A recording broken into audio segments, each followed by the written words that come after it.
ನಾನು ಇವತ್ತು ರೈತರ ಸಿಬಿಲ್ ಸ್ಕೋರ್ ಬಗ್ಗೆ ಮಾತಾಡ್ತೀನಿ. ಭಾಳಷ್ಟು ಜನ ರೈತರು ಬ್ಯಾಂಕ್ನಲ್ಲಿ ಸಾಲ ತೊಗೊಳಕ್ಕೆ ಹೋದಾಗ ಸಿಬಿಲ್ ಸ್ಕೋರ್ ಕೇಳ್ತಾರೆ.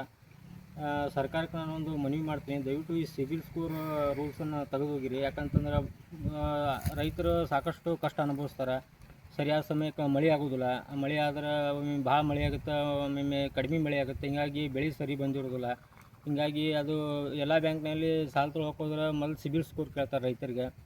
ಅದರಿಂದ ಪಾಪ ಅವರು ಕೆಲವೊಮ್ಮೆ ಕಟಬಾಕಿ ಬಿದ್ದಿರ್ತಾರೆ, ಸಾಲ ಟೈಮ್ಲಿ ತುಂಬಕ್ಕೆ ಆಗಿರೋದಿಲ್ಲ. ಯಾಕಂತಂದ್ರೆ ಎಲ್ಲರಿಗೂ ಗೊತ್ತೈತಿ ಭಾರತದ ಹವಾಮಾನ ಸರಿ ಇಲ್ಲ. ಒಮ್ಮೊಮ್ಮೆ ಜಾಸ್ತಿ ಮಳೆ ಆಗುತ್ತೆ, ಒಮ್ಮೊಮ್ಮೆ ಮಳೆನೇ ಆಗೋದಿಲ್ಲ. ಹೀಗಾಗಿ ಅವರು ಟೈಮಿನ ಮ್ಯಾಗ ಬೆಳೆ ಬರೋದಿಲ್ಲ. ಅವ್ರಿಗೂ ಹೀಗಾಗಿ ಆರ್ಥಿಕ ಸಂಕಷ್ಟದಿಂದ ಅವರು ಸಾಲ ಕಟ್ಟಿರೋದಿಲ್ಲ. ಅದೇ ಬೇಸ್ ಇಟ್ಕೊಂಡು ನಾವು ರೈತರ ಸಾಲ ಬ್ಯಾಂಕ್ನಲ್ಲಿ ಹೋದಾಕ್ರೆ ಸಿಬಿಲ್ ಸ್ಕೋರ್ ಸರಿ ಇಲ್ಲ ಅಂತೇಳಿ ಅವ್ರಿಗೆ ಲೋನ್ ರಿಜೆಕ್ಟ್ ಮಾಡ್ತಾರೆ. ಸರ್ಕಾರಕ್ಕೆ ದಯವಿಟ್ಟು ಈ ಸಿಬಿಲ್ ಸ್ಕೋರ್ ಕಾನೂನನ್ನು ತೆಗಿಬೇಕಂತೇಳಿ ನಾನು ಕೈ ಜೋಡಿಸಿ ವಿನಂತಿ ಮಾಡ್ತೀನಿ. ಯಾಕಂದ್ರೆ ರೈತರ ಪರಿಸ್ಥಿತಿ ಭಾಳ ಕಷ್ಟ ಐತಿ.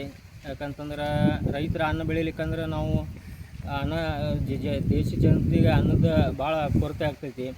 ಸರ್ಕಾರ ಈ ಬಗ್ಗೆ ಗಮನ ಹರಿಸಿ ದಯವಿಟ್ಟು ಸಿಬಿಲ್ ಸ್ಕೋರ್ ಸಿಸ್ಟಮನ್ನು ರೈತರ ಸಾಲಕ್ಕೆ ಬಂದ್ ಮಾಡ್ಬೇಕಂತ ನಾನು ಕೋರ್ಕೊತೀನಿ.